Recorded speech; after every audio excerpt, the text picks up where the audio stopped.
آپ حضرات سے التماس ہے کہ ایک مرتبہ سورہ الحمد اور سورہ توحید کی تلاوت کر کے مرحوم سید جاوید باقر ابن باقر صاحب مرحوم کے نام ایصال فرماتے ہیں۔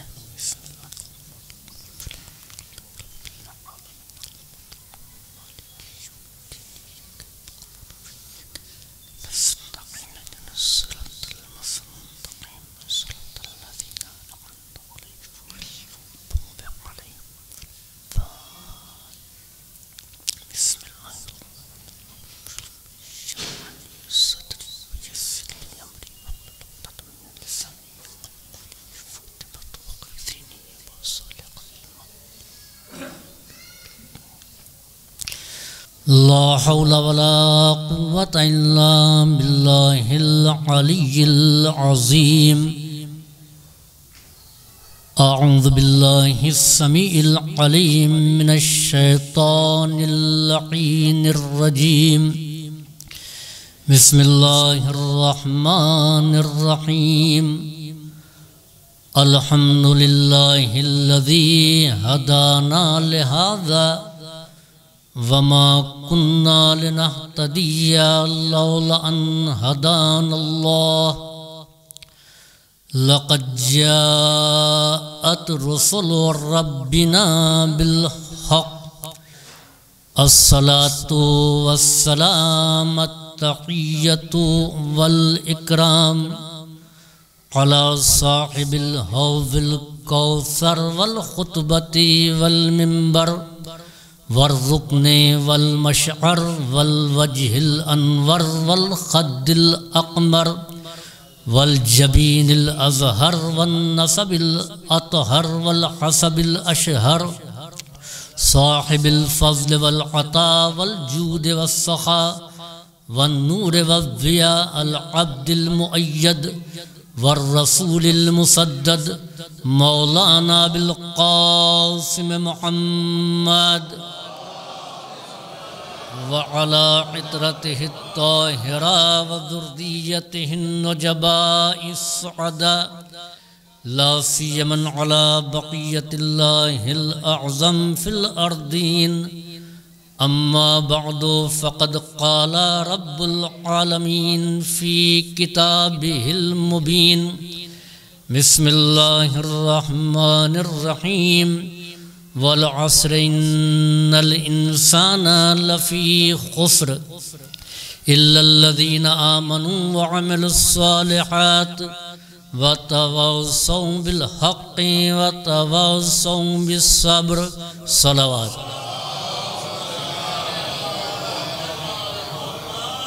سورہ مبارک عصر جو قرآن کریم کا مختصر سورہ اور اہم ترین سورہ ہے، جس کے متعلق نبی کریم ارشاد فرماتے ہیں کہ جو بھی اس سورہ کی کثرت کے ساتھ تلاوت کرے گا اس کا خاتمہ صبر اور استقامت پر ہوگا، اور قیامت میں اہل حق کی جماعت کے ساتھ وہ محشور ہوگا۔ امام جعفر صادق علیہ السلام ارشاد فرماتے ہیں کہ جو بھی مستحبی نمازوں میں سورہ والعصر کی تلاوت کرے گا تو میدان محشر میں اس کا چہرہ روشن اور نورانی ہوگا، اور وہ چمکتی ہوئی آنکھوں کے ساتھ بہشت میں داخل ہوگا۔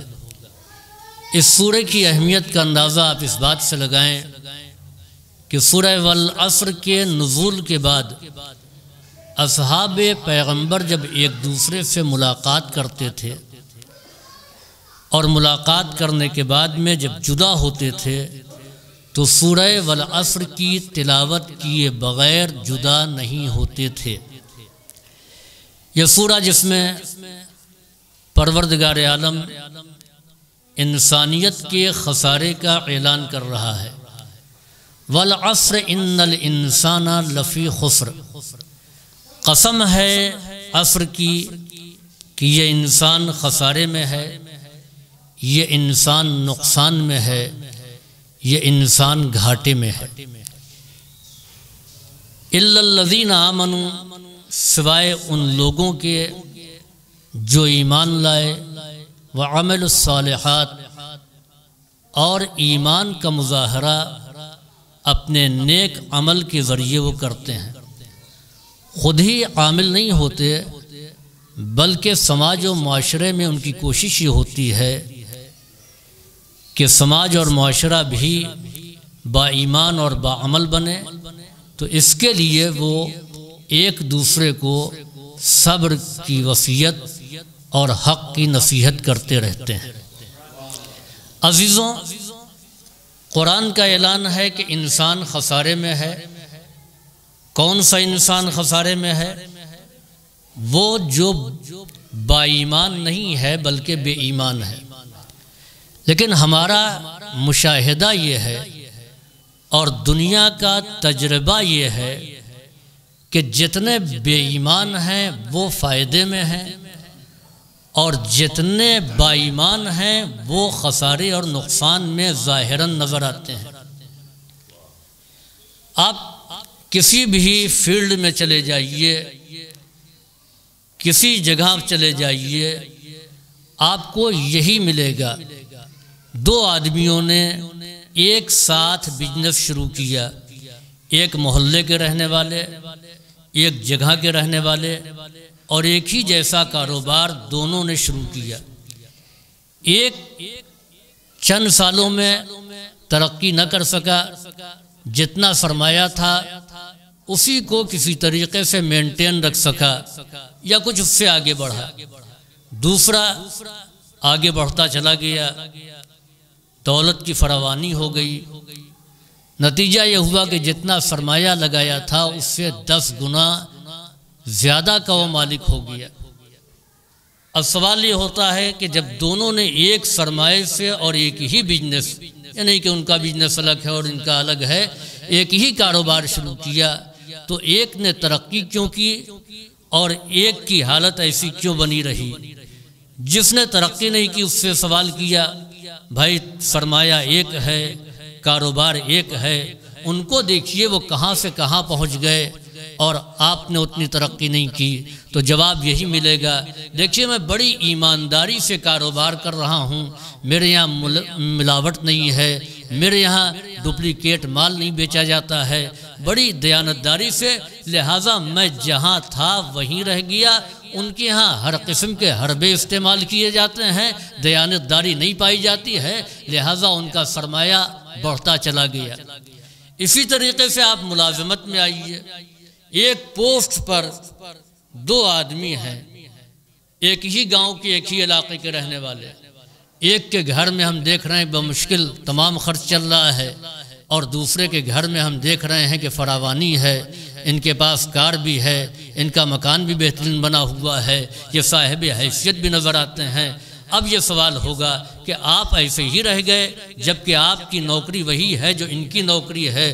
جواب ملے گا ان کی بات چھوڑ دیجئے، میں درمیان میں ایمانداری سے کام کرتا ہوں، میں کوئی ایسی بات نہیں کرتا ہوں۔ وہ رشوت بھی لیتے ہیں، وہ کمیشن بھی لیتے ہیں، وہ مختلف قسم کے حربے بھی استعمال کرتے ہیں جو میں نہیں کرتا ہوں۔ تو نتیجہ وہی ہوا کہ بے ایمان فائدے میں ہے اور ایماندار نقصان میں ہے۔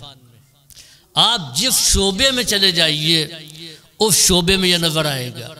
دنیا کا تجربہ یہی ہے اور اکثریت یہی کہتی ہے کہ جو بے ایمان ہیں وہ فائدے میں ہیں، جو با ایمان ہیں وہ نقصان میں ہے۔ اگر کوئی با ایمان ہے اور ایمانداری سے چلنا چاہتا ہے تو جتنے بے ایمان ہیں وہ مل کر کے اس پر پابندیاں لگانے کی کوشش کریں گے، اس کی راہ میں روڑے اٹکانے کی کوشش کریں گے تاکہ وہ ایمانداری کے راستے کو چھوڑ دے۔ تو ایک طرف سب کہہ رہے ہیں کہ با ایمان نقصان میں ہے اور بے ایمان فائدے میں ہے، اور دوسری طرف صرف تنہا پروردگار یہ اعلان کر رہا ہے کہ ایماندار فائدے میں ہے اور بے ایمان نقصان میں ہے۔ اب آپ بتائیے کہ ایک طرف اکثریت ہے اور دوسری طرف اقلیت نہیں بلکہ تنہا ذات پروردگار ہے۔ خدا اعلان کر رہا کہ ایماندار فائدے میں ہے، اکثریت کہہ رہی ہے کہ ایماندار نقصان میں ہے۔ اب درمیان میں مسلمان ہے، مسلمان خدا کی مانے یا اکثریت کے اجماع کو مانے؟ ایک طرف اکثریت ہے جو کہہ رہی ہے کہ بے ایمان فائدے میں ہے، ایک طرف وحدت ہے، پھر خدا اعلان کر رہا ہے اگر مسلمان ہے، خدا کے وجود پر ایمان رکھتا ہے، تو آپ بتائیے کہ اکثریت کی بات کو مانے گا یا خدا کی بات کو مانے گا؟ معیار ایمانی یہ ہے کہ جو خدا کہے وہ مانو، جو اکثریت کہے وہ نہ مانو۔ اب اکثریت کہتی ہے کہ یہ باکمال ہیں، خدا کہتا ہے کہ یہ باکمال ہیں۔ اکثریت کہتی ہے کہ ان کو ماننا چاہیے، خدا کہتا ہے کہ ان کو ماننا چاہیے۔ اب مسلمان کس کی بات کو مانے؟ اجماع کو مان لے، جس کو اکثریت نے تسلیم کر لیا اس کو مان لے، یا جس کو خدا منوا رہا ہے اس کو مانے؟ صلوات بھیجیے بر محمد وآل محمد۔ اسی طریقے سے آئیے، ایک انسان ہے جس کا قتل ہو گیا، لاش پڑی ہوئی ہے، آپ کسی سے پوچھیں یہ زندہ ہے یا مردہ، بغیر کسی بھی تفریق کے، کسی مذہب کا، کسی مسلک کا ماننے والا انسان ہو، لاش کو دیکھے گا کہے گا یہ مردہ ہے، سب کہیں گے یہ مردہ ہے۔ کیوں؟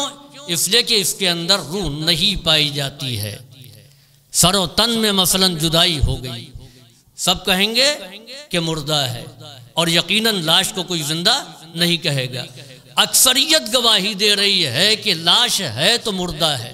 اب آئیے، باقی میدان کی بات نہیں، ایک میدان ایسا بھی ہے کہ جہاں پر ایک شخص ہے جس کے سر و تن میں جدائی ہو گئی، اکثریت کہہ رہی ہے یہ مردہ ہے، اور قرآن کہہ رہا خبردار ان کو مردہ گمان بھی نہ کرنا، یہ زندہ ہیں۔ تو خدا شہید راہ خدا کو زندہ کہہ رہا ہے، دنیا مردہ کہہ رہی ہے۔ آپ بتائیں کہ دنیا کی بات کو تسلیم کیا جائے گا یا جو خدا کہے گا اس کو مانا جائے گا؟ صلوات بھیجیے بر محمد وآل محمد۔ اب یہیں سے سوال پیدا ہوتا ہے، میرے مالک انسان کو تو نے خسارے کا اعلان کیا ہے، یہ انسان ہے کہ جس کے لیے قرآن اعلان کر رہا ہے اولئک کل انعام بل ہم اضل سبیلا، یہ تو جانوروں جیسے ہیں بلکہ جانوروں سے بھی زیادہ بدتر ہے۔ ایک طرف انسان کی مذمت کی گئی ہے اور دوسری طرف قرآن کریم کہہ رہا لقد کرمنا بنی آدما، ہم نے اولاد آدم کے سر پر تاج عزت و کرامت کو رکھا ہے۔ لقد خلقنا الانسان فی احسن تقویم، ہم نے انسان کو احسن تقویم بنایا ہے، بہترین خلقت۔ وہ پروردگار جس نے کائنات کو پیدا کیا، اتنی وسیع و عریض کائنات، اور اس کائنات میں طرح طرح کی مخلوقات کو خلق کیا، لیکن کسی ایک کی خلقت پر اس نے اپنا قصیدہ نہیں پڑھا۔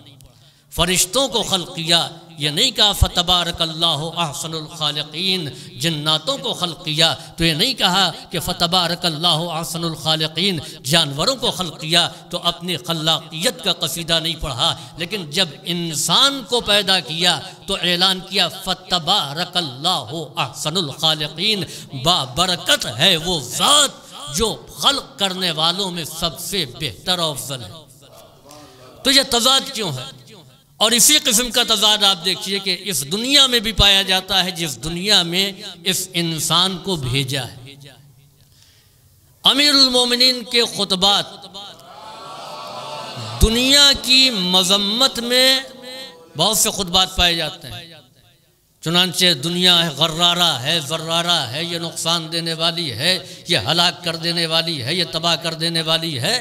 اور چنانچہ آپ نے فرمایا کہ مسّھا لین وسمّھا قاتل، یہ دنیا اس کی خوبصورتی پر نہ جاؤ، یہ مثل سانپ کے کمثل الحیہ الدنیا کمثل الحیہ، دنیا سانپ کے مانند ہے، کہ مسھا لین، اس کا ظاہر جو ہے جب چھو تو بہت مخملی معلوم ہوگی، نرم و نازک معلوم ہوگی، وسمھا قاتل، لیکن اس کے اندر قاتل زہر پوشیدہ ہے۔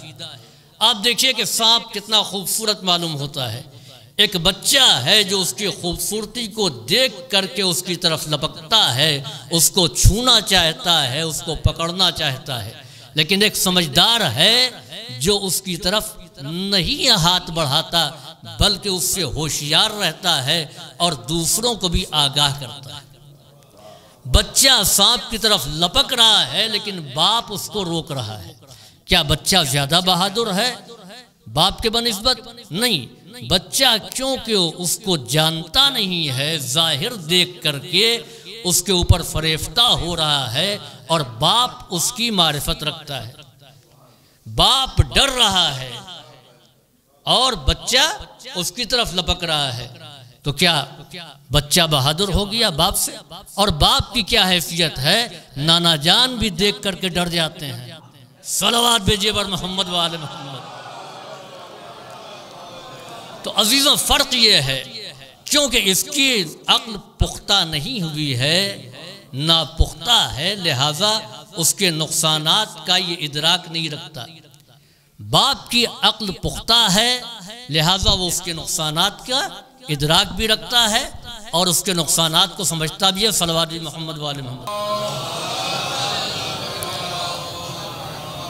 تو جہاں عقل ناپختہ ہوتی ہے وہاں انسان فریفتہ ہوتا ہے خوشنما چیز کو دیکھ کر کے، اور جہاں عقل پختہ ہوتی ہے وہاں انسان بچتا ہے۔ بس یہی فرق ہے اہل دنیا میں اور صاحبان عصمت میں۔ ان کی عقل کیونکہ بچپنے کی منزل پر ہے لہٰذا ہر چمکدار چیز کے پیچھے بھاگتے ہیں۔ یہ معصومین ہیں جو کمال عقل کی منزل پر فائز ہیں، لہٰذا یہ اعلان کرتے ہیں یا دنیا غری غیری، اے دنیا میرے غیر کو دھوکہ دے۔ صلوات بھیجیے بر محمد و آل محمد۔ عزیزو دوسری طرف روایات میں دنیا کی بے پناہ تعریف بھی کی گئی ہے، چنانچہ خود امیر المومنین نے اس دنیا کی تعریف کی ہے کہ یہ دنیا ایسی ہے کہ یہاں پر سکان عرش آئے، انبیاء اور مرسلین آئے دنیا میں، اور پھر اس کے بعد میں فرمایا کہ یہ اتنی ہی حسین ہے کہ اس کی خاک کو قابل سجدہ بنایا گیا۔ تو عزیزوں یہ تضاد کیوں ہے؟ ایک طرف دنیا کی مذمت اور دوسری طرف دنیا کی تعریف۔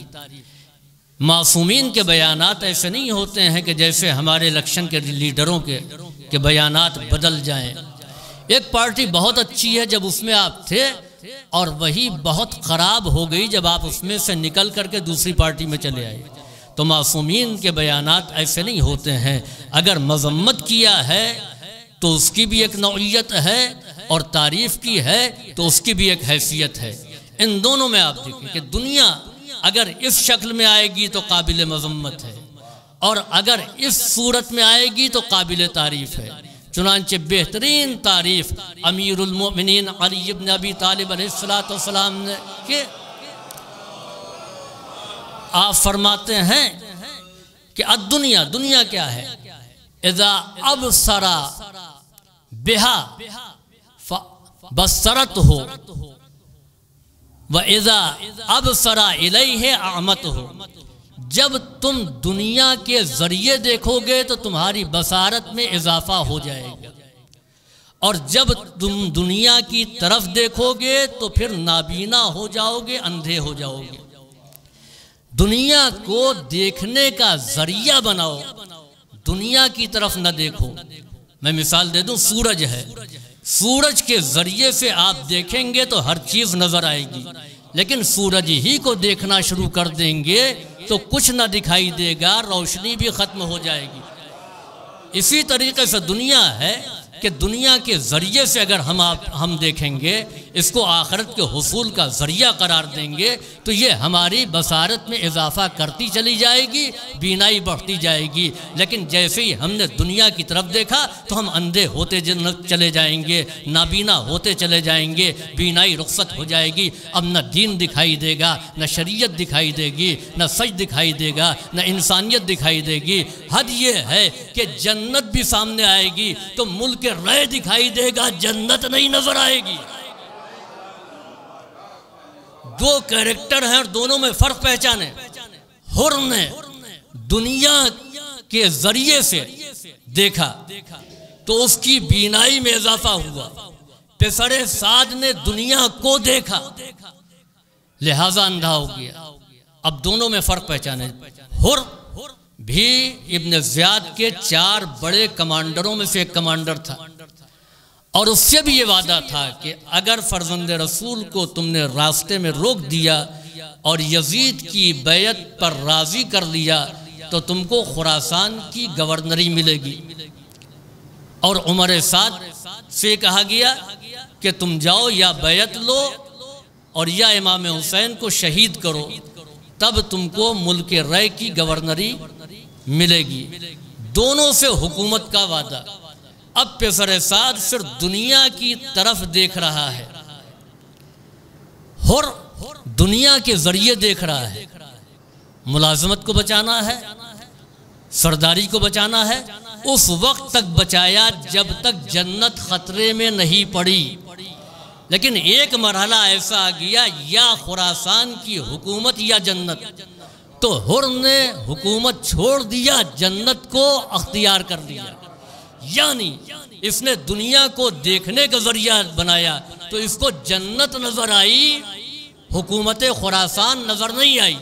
پسر سعد نے دنیا کی طرف دیکھا لہذا اس کے سامنے بھی جنت تھی، یہ ٹھوکر مار کر کے امام حسین کی طرف حر کی طرح آ سکتا تھا، لیکن اس کو جنت نہیں دکھائی دی، رے کی حکومت دکھائی دی۔ تو جو دنیا کے ذریعے دیکھتا ہے اللہ اس کی بینائی میں اضافہ کر دیتا ہے، اور جو دنیا کو دیکھتا ہے وہ نابینا بن جاتا ہے۔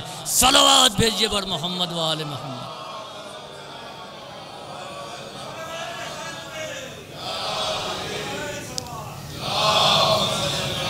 اسی طریقے سے ایک طرف انسان اتنا بلند کہ پروردگار عالم قصیدہ پڑھ رہا ہے، کیا خسارے میں رہنے والوں کو خلق کر کے وہ اپنے آپ کو احسن الخالقین کہے گا؟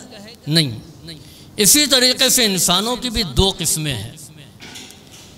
ایک قسم وہ ہے کہ جن کا قصیدہ پروردگار عالم نے پڑھا، جو لقد کرمنا بنی آدمہ کے مصداق ہیں، جن کی خلقت احسن تقویم ہے، اور دوسری طرف وہ افراد ہیں کہ جو اولائک کا کل انعام ہیں۔ انسان پوری کائنات میں آپ دیکھیے تو 2 طرح کے ہیں، ایک وہ ہیں کہ جو خسارے والے ہیں، اور ایک وہ ہیں کہ جن کو دیکھ کر کے قدرت اپنا قصیدہ پڑھ رہی ہے، جن کے لیے لقد کرمنا بنی آدمہ کا اعلان ہے، اور یہ سب کے سب انسان ہیں۔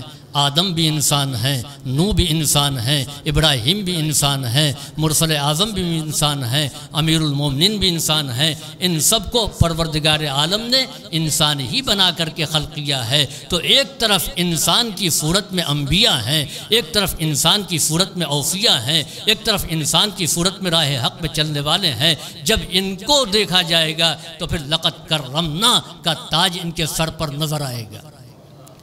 یہ وہ ہیں کہ جن کو کے لیے اعلان ہے فتبارک اللہ احسن الخالقین، اور دوسری طرف وہ انسان جو کبھی قابیل کی شکل میں ہے، کبھی نمرود کی شکل میں ہے، کبھی شداد کی شکل میں ہے، کبھی حامان کی صورت میں ہے، کبھی فرعون کی شکل میں ہے، کبھی ابو لہب ہے، کبھی ابو جہل ہے، کبھی ابو سفیان ہے، کبھی یزید ہے۔ تو یہ وہ افراد ہیں جو خسارے والے ہیں۔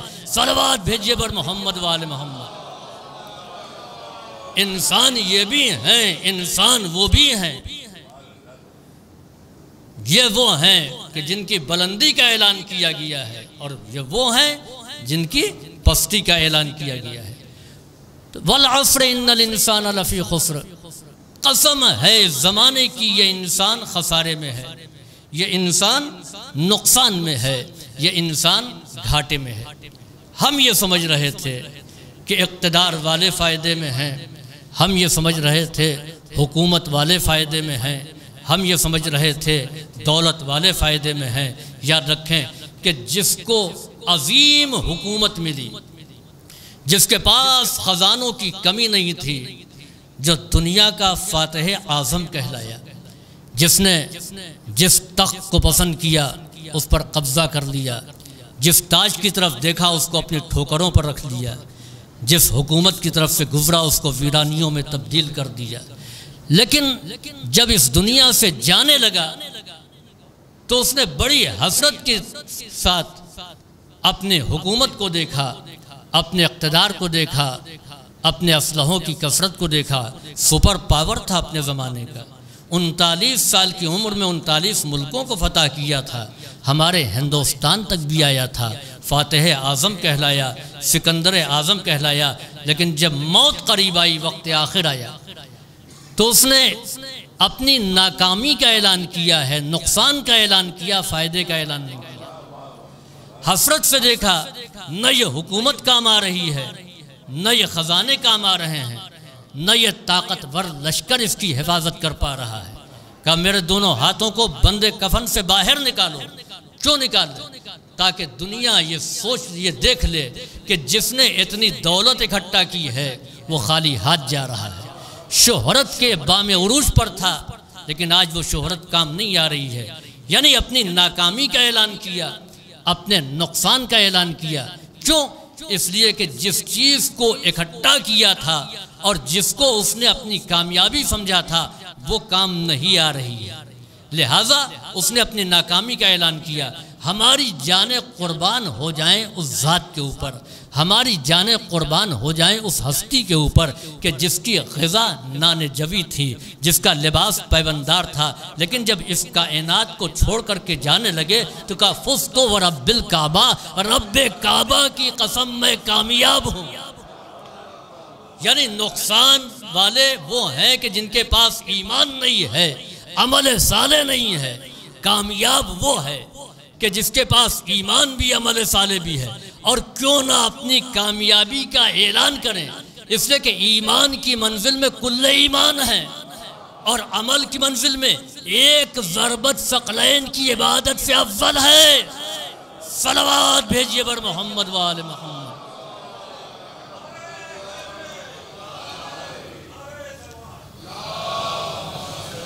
اس لیے اپنی کامیابی کا اعلان کیا، اور یاد رکھیں کہ کامیابی اسی وقت ہے کہ جب انسان ایمان، عمل صالح اور حق و صبر کی وصیت کرے۔ آپ دیکھیے کہ نقصان کا اعلان کس کے لیے کیا؟ انسانوں کی قسمیں بھی ہیں نا، انسانوں کے اقسام یہاں پر سماجی اعتبار سے جو تقسیم ہے وہ ہے، معاشرتی اعتبار سے بھی ہے۔ کوئی تاجر ہوتا ہے، کوئی ملازمت کرتا ہے، کوئی کام کرتا ہے، لیکن یہاں پر جو اعلان خسارے کا کیا وہ یہ نہیں کہا کہ تجارت کرنے والے نقصان میں ہیں، ملازمت کرنے والے نقصان میں ہیں، زراعت کرنے والے نقصان میں ہیں، صنعت کار نقصان میں ہیں۔ اس لیے کہ انسان جب پیدا ہوتا ہے تو وہ نہ تاجر پیدا ہوتا ہے، نہ کوئی صنعت و حرفت سیکھ کر کے آتا ہے۔ انسان جب آتا ہے تو اس کا سرمایہ کیا ہے، اور فائدہ اور نقصان اصل پونجی سے طے کیا جاتا ہے۔ اصل سرمایہ کیا ہے اسی سے طے ہوگا کہ فائدہ کیا ہے، نقصان کیا ہے۔ انسان اس دنیا میں لے کر کے کیا آیا؟ انسان تو جاہل پیدا ہوا نا، انسان تو بے ہنر پیدا ہوا نا، لے کر کے کیا آیا؟ انسان دو چیزوں سے مرکب ہے، ایک ہے جسم اور دوسرے ہے روح۔ یہ دو چیزوں سے مرکب ہے۔ اس کے بعد اللہ نے انسان کو درخت کی طرح جنگل میں نہیں اگایا ہے، آسمان سے نازل نہیں کیا ہے، بلکہ ایک ماں اور ایک باپ کو سہارا بنا کر کے اس دنیا میں بھیجا ہے۔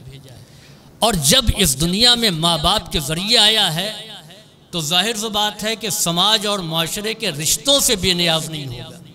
اب جو آیا ہے تو کسی کا بیٹا ہوگا، کسی کا بھائی ہوگا، کسی کا بھتیجا ہوگا، کسی کا نواسا ہوگا، کسی کا بھانجا ہوگا، کسی کا دوست ہوگا، بہرحال یہ رشتے ہیں۔ تو سرمایہ انسان کا جسم ہے، روح ہے، اور یہ تعلقات ہیں، یہ رشتے ہیں۔ سورہ والعصر کو اسی ترتیب کے ساتھ آپ دیکھیں کہ جسم کے لیے کیا ہے، روح کے لیے کیا ہے۔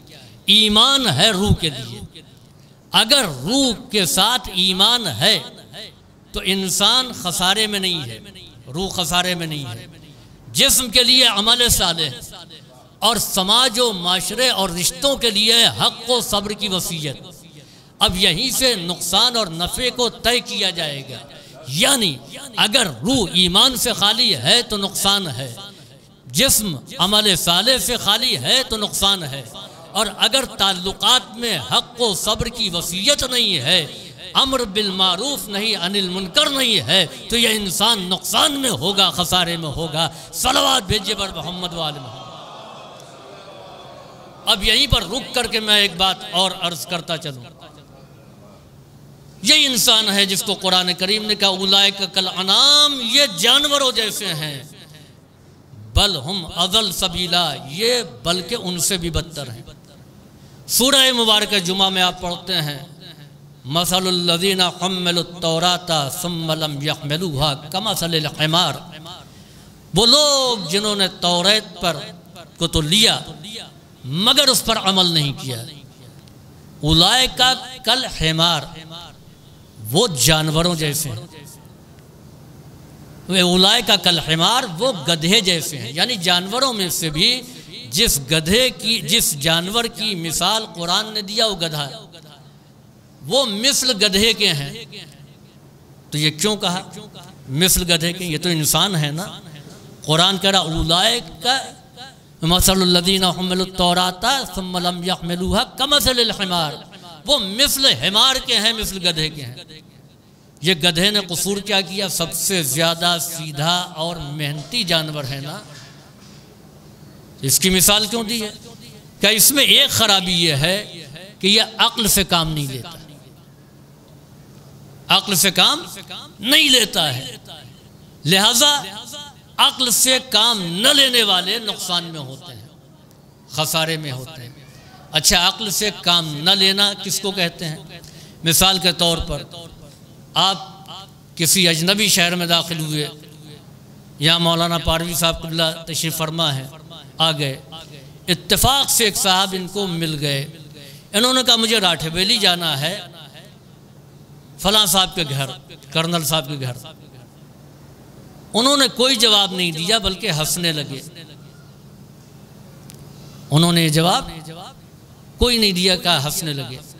اچھا، یا ان سے پوچھ لیا آپ کہاں سے آ رہے ہیں؟ کوئی اجنبی مل گیا، کہاں سے آ رہے ہیں آپ؟ تو انہوں نے جواب یہ دیا، جواب نہیں دیا بلکہ جواب کے بدلے میں وہ ہنسنے لگے۔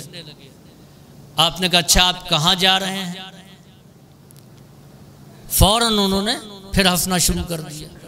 یعنی جب یہ پوچھا کہ آپ کہاں سے آ رہے ہیں تو ہنسنے لگے، کہا کہاں جا رہے ہیں اور زور سے ہنسنے لگے۔ اتفاق سے کوئی سمجھدار موجود تھا، اس نے جیسے ہی دیکھا کہ مولانا ان سے بات کر رہے ہیں اور پوچھ رہے ہیں کہ آپ کہاں سے آ رہے ہیں اور کہاں جا رہے ہیں، کہا مولانا آپ آگے بڑھیے، ان کا دماغ صحیح نہیں ہے، یہ کھسکے ہوئے ہیں۔ ہم نے کہا آپ نے کیسے اندازہ لگایا؟ ان کے ہاتھ پیر اعضاء و جوارے میں کوئی کمی تو نہیں ہے؟ کہا اعضاء اور جوارے میں کمی نہیں ہے، ان کے پاس عقل نہیں ہے۔ کہا آپ کو آپ نے دیکھا عقل نہیں ہے؟ کہا نہیں، آپ نے جب پوچھا یہ کہاں سے آ رہے ہیں تو نہیں بتا سکے، کہاں جا رہے ہیں نہیں بتا سکے۔ اس کا جواب انہوں نے ہنس کے دیا۔ اس کے معنی یہ ہے کہ جو یہ نہ بتا سکے کہ کہاں سے آیا ہے اور کہاں جا رہا ہے تو وہ عقل سے کام لینے والا نہیں ہے بلکہ دیوانہ ہے۔ اسی لیے دین نے کہا کہ انا للہ کہو تاکہ معلوم ہو کہ کہاں سے آ رہے ہو، انا الیہ کہو تاکہ معلوم ہو کہ کہاں جانا ہے۔ صلوات بھیجیے بر محمد و آل محمد، تاکہ یہ معلوم ہو جائے کہاں جانا ہے۔ اور اسی کو معصوم نے اس انداز میں کہا العقل ما عبد بہ الرحمن وَاقْتُصِبَ بِهِ الْجِنَانُ، عقل وہ ہے کہ جس کے ذریعے رحمان کی عبادت کی جائے اور جنت کو حاصل کیا جائے۔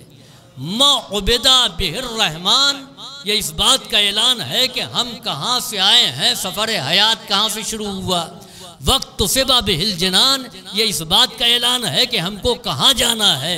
اگر اپنی حیات میں ہم اس کو پیش نظر رکھیں کہ ہم کہاں سے آئے ہیں، کہاں جانے والے ہیں، یہی کامیابی ہے، یہی خسارے سے بچنے کا آسان طریقہ ہے۔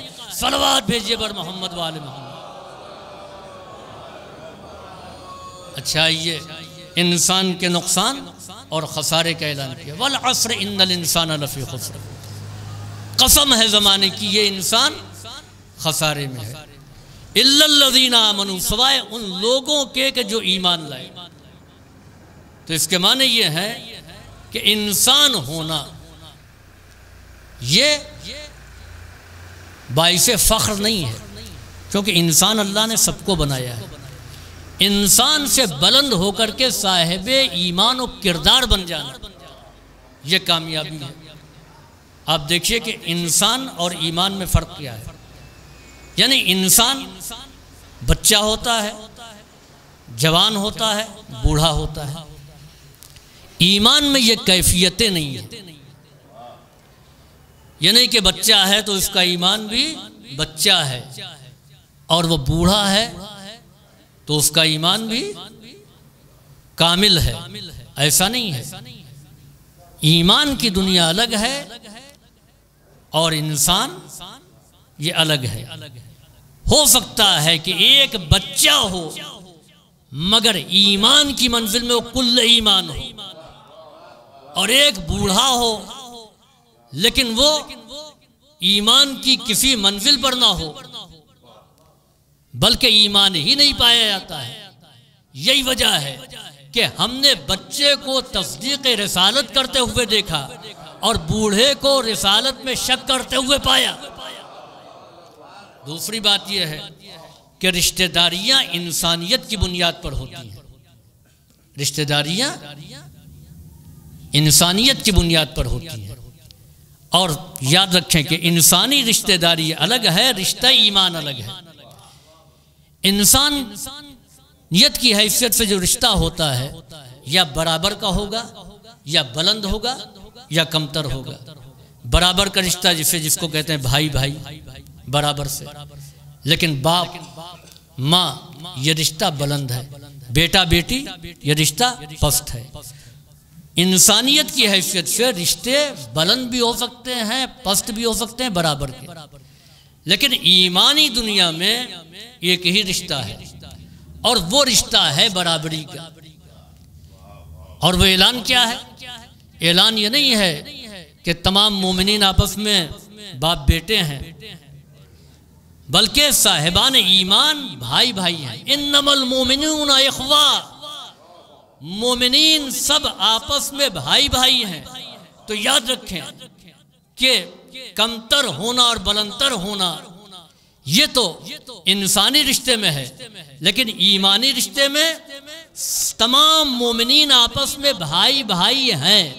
یہی وجہ ہے کہ پیغمبر نے 2 مرتبہ اخوت کا رشتہ قائم کیا، ایک مرتبہ مکے میں اور ایک مرتبہ مدینے میں، تاکہ ایمانی رشتے کا اعلان ہو۔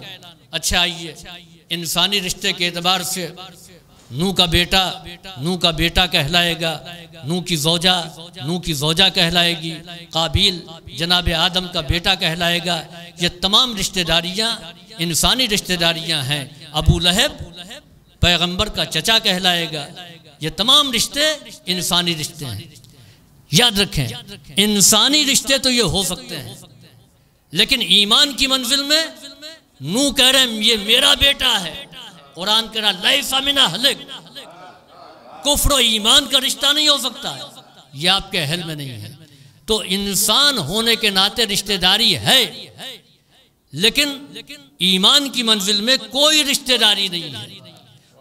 ابو لہب رشتہ دار ہے پیغمبر کا، جب آپ اس کو انسانی رشتے سے دیکھیں گے، یعنی انسانی رشتے سے ابو لہب پیغمبر کا چچا کہلائے گا، لیکن ایمانی رشتے سے پیغمبر کا اس سے کوئی رابطہ نہیں ہے۔ اب سمجھ میں آیا کہ انسان ہونے کے ناطے ابو لہب پیغمبر کا چچا کہلا سکتا ہے۔ اب آپ قدر و قیمت پہچانیے کہ سلمان عرب نہیں ہے، قریش سے نہیں ہے، فارس کے رہنے والے ہیں، لیکن پیغمبر اعلان کر رہے ہیں کہ سلمان و منا اہل البیت، تو یہ رشتہ ایمان کا رشتہ ہے۔ صلوات بھیجیے بر محمد وآل محمد۔ تو والعصر ان الانسان لفی خسر الا الذین آمنوا وعملوا الصالحات، قسم ہے زمانے کی یہ تمام انسان خسارے میں ہے، تمام انسان نقصان میں ہے، تمام انسان گھاٹے میں ہے، سوائے ان لوگوں کے جو ایمان لائے اور عمل صالح بجا لاتے ہیں۔ یہاں پر آپ دیکھیے کہ اعلان ہوا ہے کہ تمام انسان خسارے میں ہے، یعنی اکثریت کے نقصان کا اعلان ہوا ہے، اور قانون یہ ہے کہ جن کی تعداد زیادہ ہوتی ہے ان کا ذکر پہلے کیا جاتا ہے۔ مثلاً نہ آنے والوں کی مجلس میں تعداد زیادہ ہے، آنے والوں کی کم ہے۔ فیض آباد کی آبادی 6-7 ہزار کی مان لی جائے، اور 6-7 ہزار میں اگر 200 آدمی آئے تو آپ بتائیے کہ آنے والوں کی تعداد زیادہ ہے یا نہ آنے والوں کی؟ تو کیا کہا جائے گا کہ کوئی نہیں آیا، صرف 200 افراد تھے، کیونکہ آنے والوں کی تعداد کم ہے اور نہ آنے والوں کی زیادہ ہے۔ اسی کو الٹ کر کے میں کہوں کہ سب آئے تھے، صرف 6800 نہیں آئے تھے، آپ ہنس دیے، جبکہ بات ایک ہی ہے۔ طریقہ یہ ہے کہ اکثریت کا اعلان پہلے ہوتا ہے، اقلیت کا اعلان بعد میں۔ جیسے لا الہ، کوئی خدا نہیں، اس کائنات میں ہر ایک کو خدائی کا درجہ حاصل ہے، درخت خدا ہے، پہاڑ خدا ہے، شجر و حجر خدا ہے، بحر و بر خدا ہے، اس لیے اعلان کیا لا الہ، کوئی خدا نہیں ہے الا اللہ، سوائے اللہ کے۔ تو اکثریت کا اعلان پہلے ہوتا ہے، اقلیت کا تذکرہ بعد میں۔ تو اس کے معنی یہ ہے کہ نقصان والے یہ زیادہ ہیں اور فائدے والے کم ہیں۔ جناب آدم سے لے کر کے آج تک آپ دیکھ لیجئے تو اقلیت فائدے والوں کی رہی ہے اور اکثریت نقصان والوں کی، یعنی اقلیت ان لوگوں کی ہے جو صاحبان ایمان ہیں، اور اکثریت ان لوگوں کی ہے جو صاحبان ایمان نہیں ہیں۔ یہ جناب آدم کے دور سے لے کر کے آج تک ہے۔ تو قرآن نے اکثریت کے نقصان کا اعلان کیا ہے، اکثریت کے بے ایمان ہونے کا اعلان کیا ہے۔ اب آئیے حدیث پیغمبر کہ جب امام ظہور فرمائیں گے، صلوات محمد والے، تو یملأ الارض قسطا وعدلا کما ملئت ظلما وجورا، تو امام زمین کو عدل و انصاف سے بھر دیں گے اسی طریقے سے جیسے وہ ظلم سے بھری ہوئی تھی۔ عدل اور انصاف سے زمین پر کب ہوگی؟ کہ جب ظالمین ختم ہو جائیں گے، تبھی تو اس کے معنی یہ کہ ایک وقت وہ آئے گا کہ جب اکثریت ہوگی صاحبان ایمان کی، اکثریت ہوگی فائدے والوں کی، جبکہ قرآن کہہ رہا ہے اکثریت نقصان والوں کی ہے، گھاٹے والوں کی ہے۔ تو کیا قول پیغمبر میں اور قرآن میں تضاد ہو گیا، ٹکراؤ ہو گیا؟ نہیں عزیزوں، اکثریت کب ہوگی؟ کہ اکثریت اس وقت ہوگی کہ جب امام ظہور کریں گے، اس وقت اکثریت صاحبان ایمان کی ہوگی، ظالمین کا خاتمہ ہوگا۔ امام جب ظہور کریں گے تو ہوگا کیا؟ ہوگا یہ کہ ایک انقلاب آئے گا، نظام حیات کو امام بالکل پلٹ دیں گے۔ یہ نقصان والے کیسے ہیں؟ نقصان والے اس اعتبار سے ہیں کہ ہم زمانے کے ماتحت ہیں، جیسا زمانہ ہوگا ویسی ہماری روش ہوگی۔ تو ہم وہ ہیں کہ جو زمانے کے ساتھ چلنے والے ہیں، اور کچھ وہ ہیں کہ جو زمانے کو بدل کر کے اپنے ساتھ لانے والے ہیں۔ یاد رکھیں کہ دنیا جب تک کہ عصر کے ساتھ چلتی رہے گی اس وقت تک خسارے میں والوں کی اکثریت ہوگی، لیکن جیسے ہی یہ نظام بدلے گا اور عصر کے بجائے صاحب العصر کے ماتحت ہوگی تو یہ دنیا کی روش بدل جائے گی اور نقصان والوں کی اقلیت ہوگی اور ایمان والوں کی اکثریت ہوگی۔ اور کیوں نہیں ہوگی؟ اس لیے کہ زمانہ کس سے بنتا ہے؟ زمانہ بنتا ہے شمس و قمر کے ذریعے۔ سورج اور چاند یہ رات و دن بناتے ہیں، سورج رات و دن بناتا ہے، دن سے مہینے، مہینے سے سال۔ تو زمانہ پابند ہے سورج کے، زمانہ آفتاب کے پابند ہے۔ اور ظاہر بات ہے اس سلسلے کا پہلا وہ ہے کہ جو آفتاب کو بھی اس کی رفتار سے پلٹ دیتا ہے، آفتاب کو بھی روک لیتا ہے۔ تو اس کے معنی یہ ہے کہ جو نظام شمسی پر قابو رکھتا ہے پھر وہ زمانے کے زیر اثر نہیں ہوتا، زمانہ اس کے زیر اثر ہوتا ہے۔ صلوات بھیجیے بر محمد و آل محمد۔ پھر زمانہ اس کے زیر اثر نہیں ہوتا بلکہ زمانہ اس کے زیر اثر ہوتا، وہ زمانے کے زیر اثر نہیں ہوتا۔ تو والعصر ان الانسان لفی خسر، قسم ہے زمانے کی کہ یہ انسان خسارے میں ہے، یہ انسان نقصان میں ہے، یہ انسان گھاٹے میں ہے۔ الا الذین آمنوا، سوائے ان لوگوں کے کہ جو ایمان لائے اور ایمان ہی نہیں لائے، وعملوا الصالحات، اور اعمال صالحہ بجا لاتے ہیں اور حق و صبر کی وصیت کرتے ہیں۔ عزیزوں آپ دیکھ لیں کہ دنیا کے کتنے بڑے بڑے سلاطین، کتنے بڑے بڑے حکام، کیسے کیسے صاحبان اقتدار، آج کسی کا اقتدار باقی ہے؟ آج کسی کا اقتدار باقی نہیں ہے، بلکہ وہ تمام افراد جو ستائے ہوئے تھے زمانے کے، حکومت کے عتاب کے زیر اثر رہے ہیں، آج آپ دیکھیے کہ ان کی حکومتیں کس طریقے سے ہیں۔ آج آپ دیکھیے کہ وہ کس طریقے سے دلوں میں حکومت کر رہے ہیں۔ یقین مانے کہ اس دنیا میں آنے کے بعد انسان زندگی گزار کر کے چلا جاتا ہے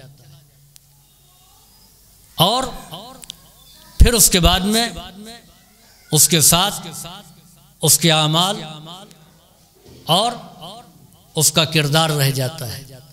یہی ہے نا، یہ زندگی جو ہم کو اس دنیا میں ملی ہے، 50 سال، 60 سال، 70 سال، 80 سال، 85 سال، یہی زندگی ہے نا۔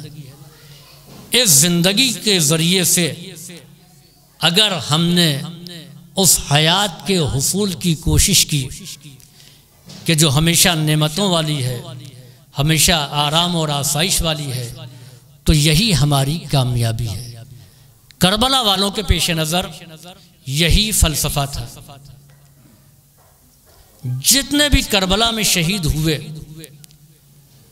انہوں نے ایسے بھی افراد تھے کہ جنہوں نے دنیاوی منصب کو ٹھوکر ماری، اپنے قبیلے کے بعض سردار تھے، بعض جاگیردار تھے، بعض اپنے علاقے کے رئیس تھے، نعمتوں کے درمیان رہتے تھے، لیکن ان تمام چیزوں کو چھوڑ کر کے انہوں نے پریشانی کو گلے لگایا۔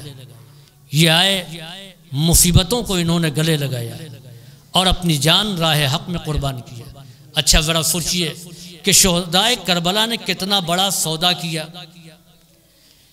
کربلا میں شہید ہونے والے کچھ وہ تھے کہ جن کی عمر 80 سال کی تھی، کچھ وہ تھے کہ جو 90 سال کے تھے، کچھ وہ تھے جو 35 سال کے تھے، کوئی 32 سال کا تھا، کوئی 18 سال کا تھا، اور سب سے کم سن شہید 6 مہینے کا تھا۔ اب یہیں سے میں ایک تجزیہ پیش کر رہا ہوں کہ جن لوگوں نے اپنی زندگی راہ خدا میں قربان کی، کتنے دن کی زندگی قربان کی۔ جو 6 مہینے کا تھا اس کے بارے میں تو یہ طے کیا جا سکتا ہے کہ اس نے اپنی طویل زندگی راہ حق میں قربان کی، اس لیے کہ اس کو زیادہ دن زندہ رہنا تھا۔ مثلاً اگر 80 برس کی زندگی ہوتی اور 6 مہینے میں رخصت ہو گئے تو اس کے معنی یہ ہیں کہ 6 مہینہ کم 80 برس کی زندگی راہ خدا میں قربان کی، لیکن جون 90 برس کا تھا، اپنی حیات پوری کر چکے تھے، لہٰذا انہوں نے چند مہینوں کی ہی زندگی قربان کی ہوگی۔ جو 80 برس کا ہے اس نے 5-10 سال کی زندگی قربان کی ہوگی، کوئی 60 برس کا ہے، موت کسی بھی لمحے آ سکتی ہے۔ تو حساب لگائیے کہ جتنی زندگی قربان کی ہے کربلا میں، شہدائے کربلا میں نے، تو اس میں سے کسی کی 30 سال کی زندگی، کسی کی 40 سال کی زندگی، کسی کی 10 سال کی زندگی، کسی کی 5 سال کی زندگی، اسی زندگی کو قربان کیا ہے۔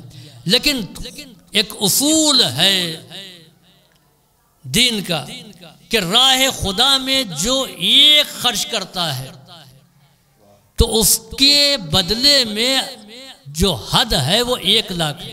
ایک روایت تو یہ ہے کہ جس نے 1 درہم خرچ کیا اس کو 1 لاکھ درہم ملے گا، تو 1 درہم کے بدلے میں خدا 1 لاکھ عطا کرتا ہے، یہ اس کا قانون ہے۔ اب جس نے جتنی زندگی خرچ کی ہے پروردگار عالم اسی کے اعتبار سے حیات عطا کرے گا۔ شہدائے راہ خدا نے اپنی چند برسوں کی زندگی کو قربان کیا ہے، تو اب اس کے بدلے میں خدا حیات ابدی عطا کر رہا ہے، حیات جاوید عطا کر رہا ہے۔ تو اس سلسلے میں تعجب نہیں ہونا چاہیے۔ صلوات بھیجیے بر محمد وآل محمد۔ بس ان کے پیش نظر عزیز و آخرت تھی۔ فرش عزا بھائیوں نے ایک بھائی کے لیے بچھایا ہے۔ عزیزوں یاد رکھیں کہ تمام صدمات میں سب سے اہم ترین مشکل ترین صدمہ ہے بھائی کی جدائی۔ جناب لقمان سفر پر تھے، جب واپس آئے ان کو اطلاع دی گئی کہ والدین کا انتقال ہو گیا، خاموش رہے۔ بیٹا انتقال کر گیا، خاموش رہے۔ اور پھر اس کے بعد میں جب تمام اعزاء کے بارے میں خبر دی جا چکی تو اس کے بعد کا میرا بھائی کہاں ہے؟ کہ آپ کا بھائی بھی اس دنیا میں نہیں رہا۔ جناب لقمان نے کمر پکڑ لیا اور کہا الآن انکسر ظہری، ہائے میری کمر شکستہ ہو گئی ہے۔ عزیزوں مظلوم کربلا نے ایک بھائی کا لاشا کربلا میں نہیں اٹھایا ہے، بلکہ 4 جوان بھائیوں کا لاشا اٹھایا، اور جس میں سے 3 بھائی تو وہ کہ جن کا لاشا امام مظلوم مقتل سے اٹھا لائے، ایک بھائی ایسا تھا کہ جس کا لاشا امام حسین نہ اٹھا سکے بلکہ ترائی پر امام نے چھوڑ دیا۔ عزیزوں امام حسین علیہ السلام نے ہر شہید کو رخصت کیا، لیکن رخصت کرتے وقت امام کے چہرے پر اطمینان تھا، لیکن جیسے ہی جناب عباس کو رخصت کیا ہے امام حسین سر جھکا کر کے کھڑے ہو گئے، اور پھر اس کے بعد میں جناب عباس کو رخصت کیا۔ ارباب عزا جناب عباس مقتل میں آئے، آنے کے بعد میں جنگ کر کے فرات پر قبضہ کیا، فرات سے مشکیزے کو بھر کر کے چلے۔ اب جو واپس پلٹے ہیں فوجیں چاروں طرف سے سمٹ کر کے جناب عباس کے قریب آ گئی، حملہ تیز ہو گیا۔ جناب عباس دفاع کرتے ہوئے آگے بڑھ رہے تھے کہ ایک شقی نے چھپ کر کے آپ کے بازو پر حملہ کیا اور داہنا بازو قلم ہو گیا۔ جو لوگ زیارت کے لیے گئے ہیں وہ دیکھیں کہ فرات کا فاصلہ اور وہاں سے کتنی دوری تک جناب عباس مشکیزے کو صحیح و سلامت لے کر کے آئے، اور وہاں ان کا داہنا بازو قلم ہوا۔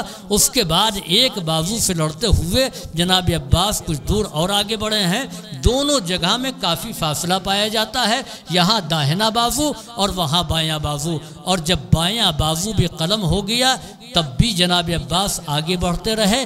مشک جہاں چھدی ہے وہاں نشان بنا دیا گیا کہ یہاں پر مشک سکینہ پر تیر لگا ہے، اور پھر ایک جگہ وہ کہ جہاں جناب عباس گرز آہنی لگنے کے بعد زمین پر تشریف لائے ہیں۔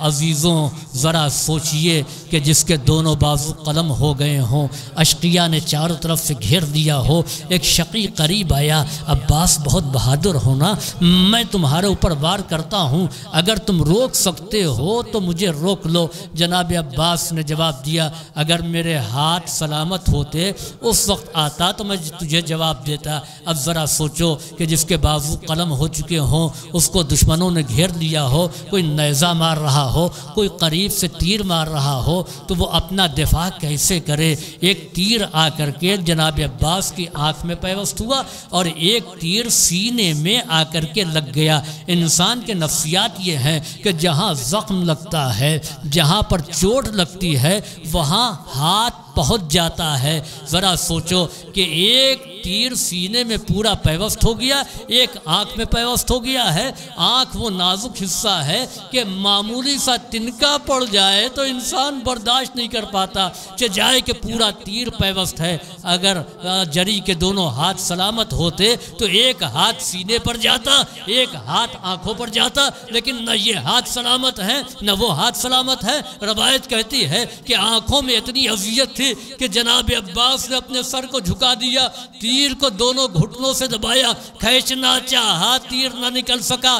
اسی عالم میں گرز آہنی پڑا، علی کا شیر زمین پر آیا، آواز دی یا اخی ادرک اخاک، اے بھائی بھائی کی خبر لیجئے۔ ارباب عزا امام حسین نے مرثیہ پڑھا، الان انکسر ظہری، ہائے افسوس میری کمر شکستہ ہو گئی۔ ارباب عزا مظلوم کربلا فرات کے کنارے پہنچے، نشیب میں دیکھا کہ جری زمین پر پڑا ہوا ہے، دونوں بازو قلم ہو چکے ہیں، سرہانے بیٹھ گئے۔ بیٹھنے کے بعد میں جناب عباس کی وصیت کو سنا، اے میرے آقا میرے لاشے کو آپ خیمے میں نہ لے جائیں گے، شاید اس کی وجہ ایک یہ رہی ہو کہ مولا آپ میرا لاشا تو اٹھا لے جائیں گے، لیکن جب آپ شہید ہوں گے تو آپ کا لاشا کوئی اٹھانے والا نہیں ہوگا۔ یہی وجہ ہے کہ سرزمین کربلا میں سب کے لاشیں مقتل سے اٹھائے جا چکے تھے، صرف 2 لاشیں مقتل میں پڑے ہوئے تھے، ایک ترائی میں عباس کا لاشا، دوسرا نشیب میں مظلوم کربلا کا لاشا۔ اور باب عزا امام مظلوم نے بھائی کے لاشے کو فرات کے کنارے چھوڑا، علم کو لے کر کے خیمے میں آئے، اہل حرم نے حلقہ کر لیا۔ امام حسین نے عجب فقرہ کہا، اے میری بہن زینب تمہارے پردے کا پاسبان مارا گیا، اے میری بہن زینب میرا علمدار مارا گیا۔ پھر عجب فقرہ کہا، اے میری بہن زینب مجھے تعزیت پیش کرو، مجھے تسلیت پیش کرو، ارے میرا بھائی مارا گیا، کسی نے مجھے تعزیت پیش نہیں کیا۔ ارے کوئی تو آتا کہ کہتا حسین دشمنی اپنی جگہ ہے، اپنے بھائی کا پرسہ قبول کر لو۔ اے بہن زینب میرا عباس شہید ہو گیا، مجھے تعزیت پیش کرو، کوئی مجھے تعزیت پیش کرنے والا نہیں ہے۔ سیعلم الذین ظلموا ای منقلب ینقلبون، الا لعنۃ اللہ علی القوم الظالمین۔ ربنا تقبل منا انک انت السمیع العلیم، اللہم افعل بنا ما انت اہلو ولا تفعل بنا ما نحن اہلو، بجاہ محمد و آلہ الطیبین الطاہرین۔ آپ حضرات سے التماس ہے کہ ایک مرتبہ سورہ الحمد اور سورہ توحید کی تلاوت کر کے مرحوم جاوید باقر ابن کرنل باقر صاحب مرحوم کے نام ایصال فرما دیں۔